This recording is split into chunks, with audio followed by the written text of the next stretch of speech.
আসসালামু আলাইকুম গাইস।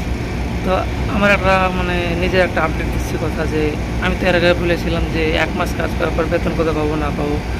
তো এই মাসে কেন জানি না এত লেট করছে আমার বেতন আসতে, আমি তো বুঝতে পারছি না।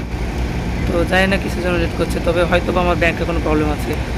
আমাকে তো বারবার বলছে যে আজ টাকা দিচ্ছে, কাল টাকা দিচ্ছে। আজ এখন ৮ তারিখ হয়ে যাচ্ছে কিন্তু তাও আজ পর্যন্ত টাকা দিচ্ছে না। আজকে আমাকে ফোন করে বলা হচ্ছে যে আমাকে নাকি ক্যাশে টাকা দেবে। তো আমি হয়তোবা রিভিউটা দেখাতাম, তো যদি আমার হাতে টাকা থাকতো এখন তো দেখা যেতাম। তো আমি যে যদি আমাকে দিতে আসে, আমাকে তো ফোন করে বলা হলো যে আমি আসছি আমার ব্যাংক আমার ব্রাঞ্চে, আমার কফি শপে আসছি তা বললো। তো কফি শপে আসবে না ওখানে আসবে তাও জানি না আমি। তো দেখা যাক কোথায় আসে, যে আমার ওই আমি যেখানে থাকি সেখানে আসবে না এখানে আসবে তাও জানি না। তবে কী বলেন তো, একটা টাকা পয়সা নিয়ে একটা সমস্যা এখন। আবার ব্যাংক খুলতে হবে নতুন বা কিছু, এখন বলছে ক্যাশে দিয়ে যাবো টাকা, তাও কবে দিবে না দেবে।